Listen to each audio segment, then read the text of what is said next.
semuanya, kami dari tim 7 akan menjelaskan mengenai project closure atau penutupan project. Nah, sebelum masuk ke pembahasan, saya akan memperkenalkan anggota dari tim 7. Yang pertama ada Mas Muhammad Ainun Hakim, lalu ada Mbak Nuraida Diah Wahyuning Tias, lalu ada saya sendiri, Salsabila Nayuku, dan yang terakhir ada Sausa Nabila Nurhandini Putri, Eke Ocha.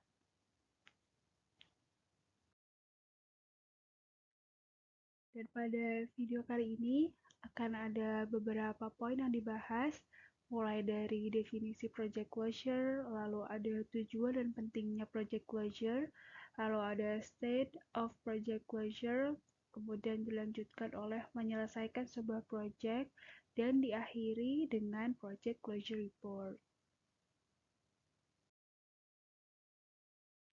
Nah, untuk bahasan yang pertama, ada definisi dari project closure. Nah, apa sih project closure itu? Nah, jadi project closure atau penutupan project ini merupakan tahap akhir dari serangkaian kegiatan project. Dan pada tahap ini, laporan dibuat berisikan hasil-hasil yang diperoleh dari rangkaian aktivitas project.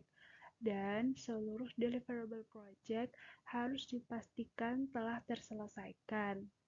Nah, apabila ada pekerjaan yang belum selesai, maka harus dicatat dan diselesaikan di kemudian hari. Setelah semua pekerjaan dinyatakan selesai, langkah terakhir yang dilakukan adalah membubarkan tim project. Jadi, inti dari tahap penutupan project ini adalah menyampaikan laporan mengenai hasil-hasil yang telah dicapai dari serangkaian aktivitas project, mulai dari inisiasi, kemudian ada planning, lalu ada implementasi, dan ditutup dengan adanya closing project. Nah, laporan mengenai seluruh hasil pekerjaan tadi disajikan dalam bentuk dokumen laporan. Dengan kata lain, project closure ini merupakan kombinasi dari 3 hal berikut. Yang pertama adalah jaminan bahwa seluruh pekerjaan telah selesai, lalu yang kedua adalah jaminan bahwa proses manajemen project yang disepakati telah dilaksanakan, dan yang terakhir adalah pengakuan formal atas penyelesaian project. Dan seluruh tim yang terlibat dalam proyek tersebut harus menyetujui bahwa proyek telah selesai. Selanjutnya adalah pembahasan mengenai tujuan dari project closure. Nah, ada 2 tujuannya. Yang pertama adalah secara formal mengakhiri proyek dengan semua pihak yang terlibat seperti klien dan sponsor. Lalu yang kedua adalah mengakhiri penugasan anggota dari tim project.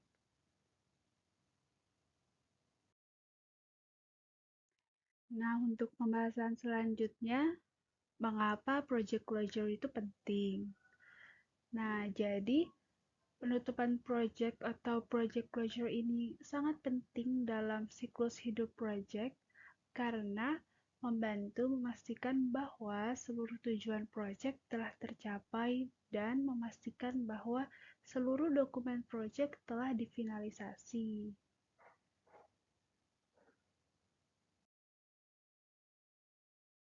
Di sini ada 4 alasan mengapa penutupan project itu penting. Yang pertama ada menyelesaikan project secara formal.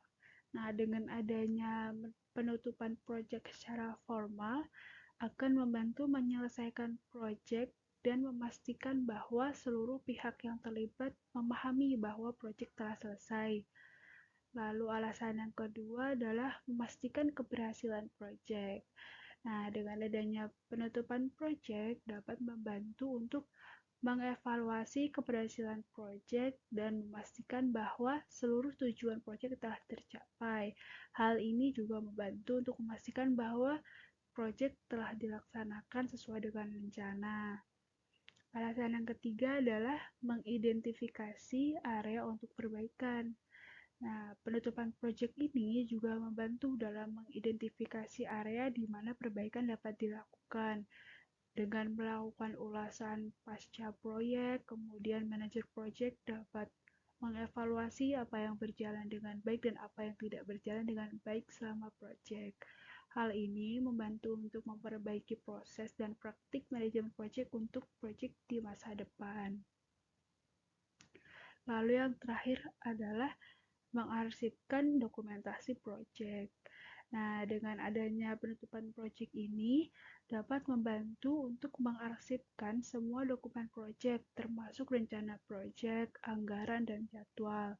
Dokumentasi proyek ini berfungsi sebagai referensi untuk proyek di masa depan dan membantu dalam mempercepat proses manajemen proyek untuk proyek yang serupa di masa depan.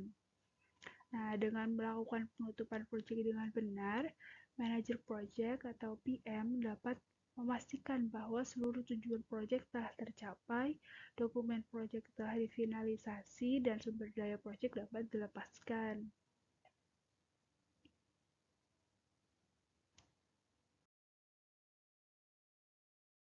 Nah, selanjutnya adalah kerugian apa sih yang mungkin dapat terjadi?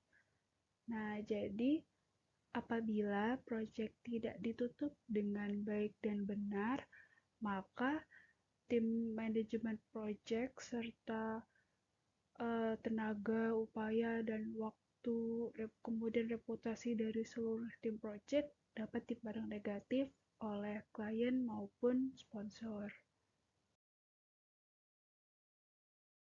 Selanjutnya, ada 5 jenis keadaan pada penutupan proyek. Karena pada saat menutup proyek yang sedang berjalan, tidak semua proyek ini berakhir sesuai dengan jadwal. Ada beberapa proyek dihentikan karena beberapa alasan. Nah, berikut ada 5 jenis keadaan dari penutupan sebuah proyek, mulai dari normal, lalu ada prematur, lalu perpetual, lalu ada failed, dan yang terakhir adalah change priority. Keadaan yang pertama yaitu normal, di mana sebuah proyek diakhiri atau sebuah proyek selesai sesuai dengan rencana awal. Dan meskipun mungkin terdapat beberapa variasi dan modifikasi selama berjalannya proyek tersebut, namun cakupan proyek berhasil dicapai dengan biaya, kualitas, dan jadwal yang telah ditetapkan sebelumnya. Nah, proyek yang telah selesai akan diserahkan kepada klien atau sponsor dan kemudian akan dirilis agar dapat digunakan oleh konsumen. Akhir dari proyek biasanya akan ditandai dengan perayaan dan penghargaan untuk pengerjaan yang telah dilakukan oleh orang-orang yang terlibat. Keadaan yang kedua adalah keadaan prematur. Nah, pada kondisi tertentu, tim proyek mungkin akan didorong untuk menyelesaikan proyek lebih awal, walaupun produk atau sistem mungkin belum mencakup semua fitur dan fungsionalnya. Meskipun ada tekanan untuk menyelesaikan proyek lebih awal, resiko ini harus dipertimbangkan secara matang oleh seluruh stakeholder dari proyek tersebut. Nah, kondisi yang ketiga adalah perpetual.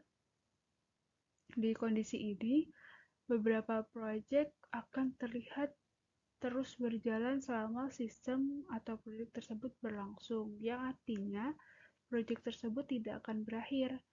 Proyek perpetual bisa jadi merupakan hasil dari keterlambatan dalam pelaksanaan proyek atau MOV yang tidak pernah didefinisikan secara jelas, lalu sponsor atau tim mungkin mencoba untuk menambah beberapa fitur atau fungsional terhadap produk atau sistem yang kemudian dapat berujung pada perpanjangan waktu atau penambahan sumber daya yang diperlukan, sehingga menambah biaya yang harus dikeluarkan oleh organisasi. keadaan yang keempat yaitu failed.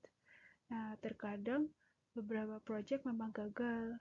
Secara umum, proyek gagal ini apabila tidak tersedianya atensi yang cukup baik kepada proses, teknologi, ataupun orang-orang yang terlibat di dalamnya.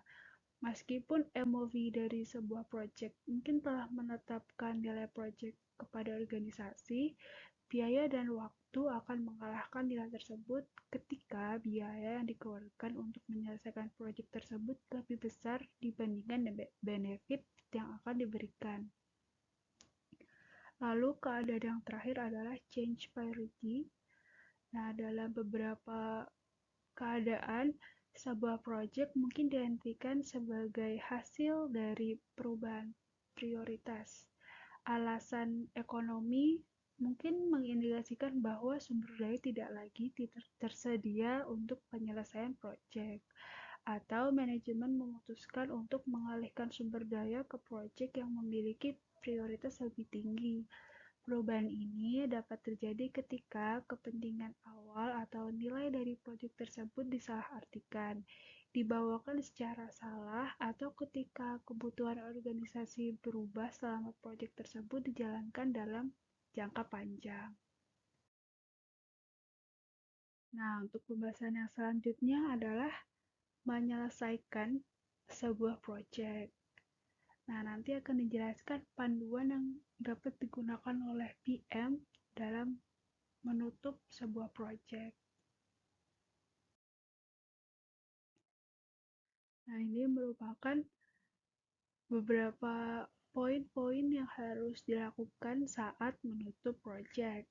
Yang pertama adalah memastikan bahwa seluruh anggota dari tim, departemen, atau unit yang akan menggunakan produk dari proyek memiliki hal-hal yang diperlukan seperti tools, dokumentasi, serta skill atau kemampuan yang diperlukan untuk menggunakan produk tersebut. Yang kedua, ada memastikan bahwa proyek telah memenuhi tujuan strategis. Nah, yang ketiga, memastikan bahwa seluruh lingkup pekerjaan telah selesai dan memastikan untuk menerima dokumentasi penerimaan secara formal dari klien. Selanjutnya adalah review kembali atau tinjau ulang kembali seluruh kontrak dengan anggota tim project dan juga klien atau sponsor. Nah, lalu dokumentasikan lesson learned atau pelajaran yang bisa dipetik untuk referensi di project di masa depan. Dan yang terakhir adalah bubarkan tim project dan kembalikan sumber daya secara resmi ke tempat fungsionalnya.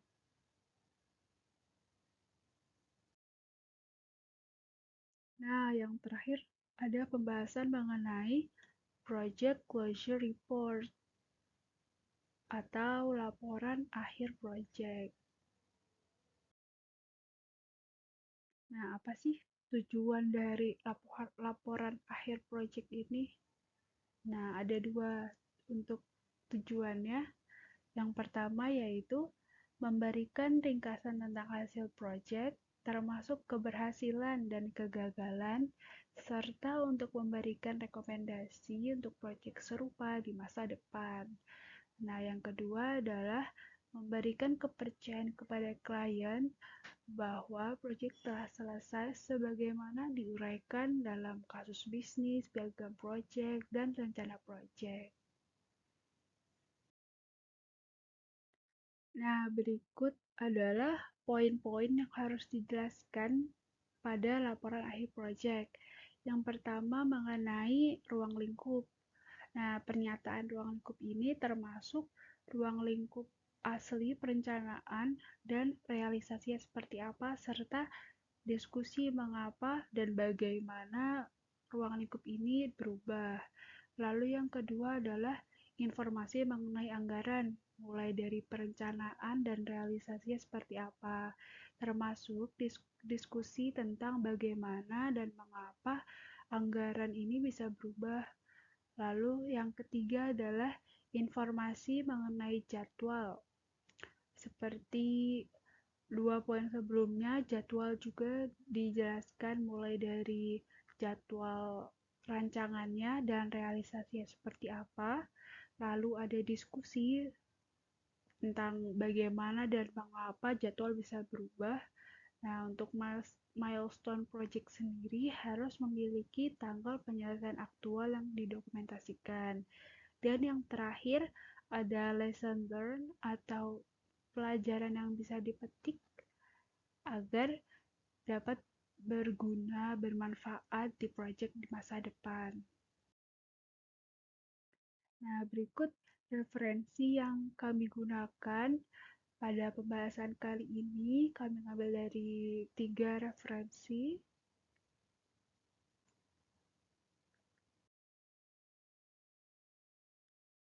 Sekian untuk pembahasan project closure dari tim 7.